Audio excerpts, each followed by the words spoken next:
जब व्यक्ति को मुसीबत आती है तो उसको सारे दोष नजर आते हैं।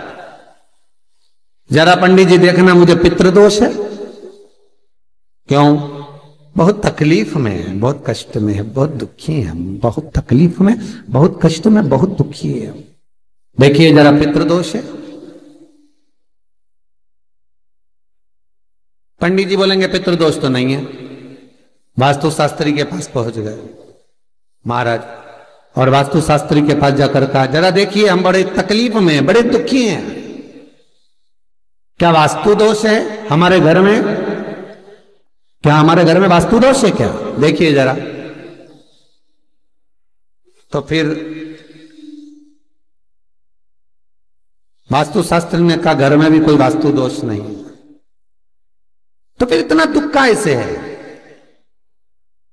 इतनी तकलीफ काहे से? आप जो परमात्मा का भजन करोगे, कीर्तन करोगे, नाम जाप करोगे, स्मरण करोगे, कर्म अच्छा करोगे तो ही तो ठीक होगा।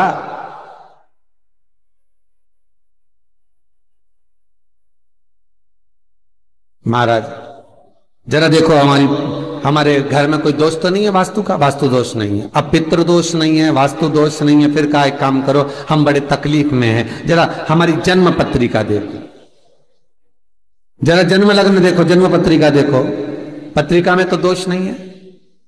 अरे भाई, जब व्यक्ति का मुसीबत का समय आता है, दुख का समय आता है, तकलीफ का समय आता है, तो वो पितृदोष देखता है, वो वास्तु दोष देखता है, वो पत्रिका में दोष देखता है कि कारण क्या है मुसीबत का।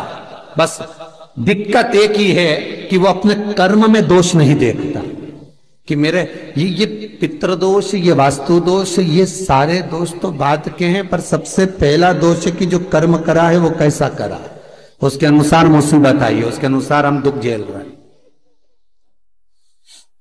बार बार कहा जाता है, मत बुरे कर्म कर बंदे वरना पछताएगा,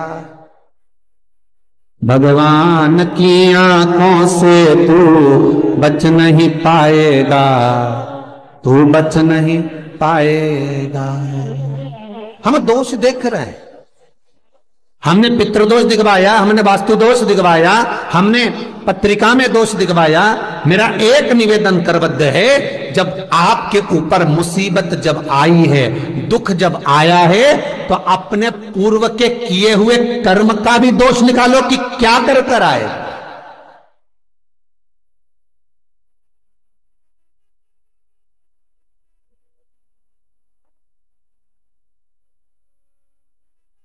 पत्रिका दिखा करके बल वो पत्रिका का दोष मत निकलवाइए, वास्तु का गलती निकालकर वास्तु का दोष ना निकलिए। महाराज अगर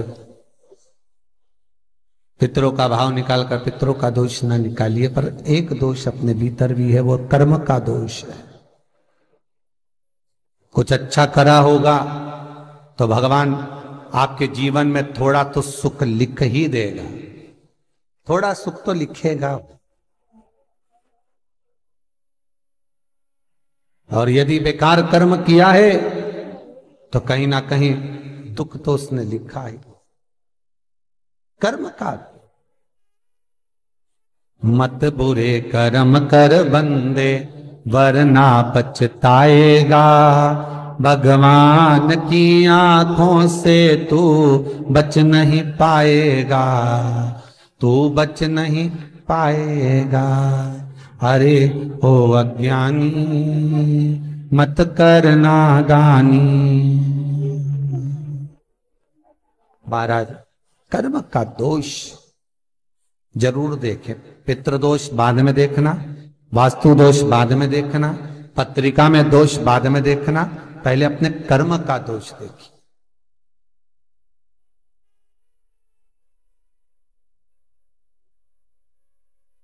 फिर निवेदन करेंगे, बार बार कहते हैं कि भगवान की भक्ति में डूबो, शिव का स्मरण करो, भगवान का स्मरण करो, राम का, कृष्ण का, तुम्हारी मर्जी पड़े उसका स्मरण करो, पर करो क्यों?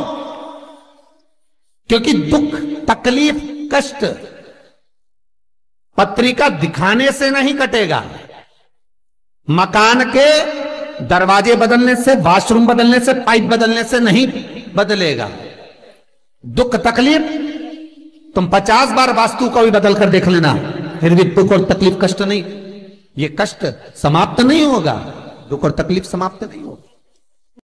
किसी से तुमने बेवकूफ बनाकर, मूर्ख बनाकर, किसी को व्यापार में, व्यवसाय में, कोई काम में किसी को मूर्ख बनाकर, बेवकूफ बनाकर, सीधा था समझ नहीं पाया, उससे तुमने 10,000, 20,000, 1 लाख, 2 लाख, 5 लाख, 10 लाख तुमने ले तो लिए और खुश भी हो गए कि मैंने उससे ले लिए। अब वो मेरा क्या बिगाड़ लेगा? आए लेने के लिए, भला क्या बिगाड़ लेगा? और वो आया, उसने कहा भैया तुमने मेरे पैसे ले रखे हैं, दे दो ना। भैया उस समय पर जब मेरे पास था मैंने आपको दे दिया था, अब आपका काम हो गया ना, दे दो। अब आपके पास में पूंजी आ गई ना, दे दो।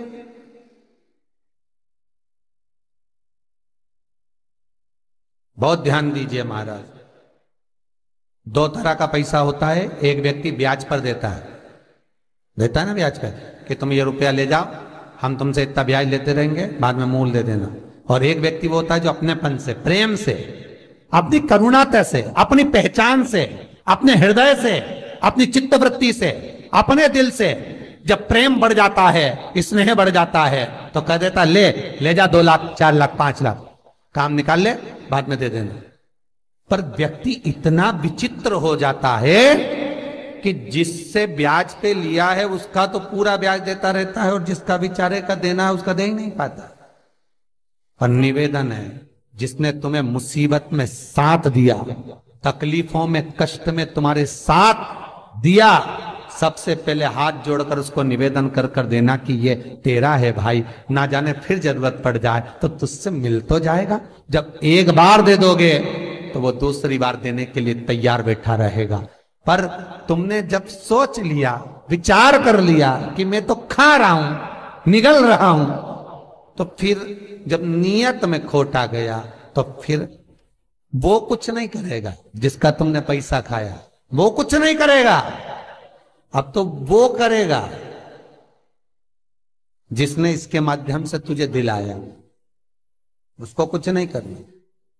जब कष्ट पे कष्ट आया, दुख पर दुख आया, तकलीफ पर तकलीफ आई, सारी पत्रिका दिखा ली, पितृदोष की पूजन करा ली, वास्तु बदलवा लिया, सारे काम कर लिए, तो भी दुख नहीं मिटा। तब गुरु के पास गए, पर गुरु भी क्या बोलेगा? यही बोलेगा कि और थोड़ा सा देख लो। पर कष्ट मिटेगा कब? जब कर्म का दोष मिटेगा। जो करा है उस दोष को भी तो मिटाओ।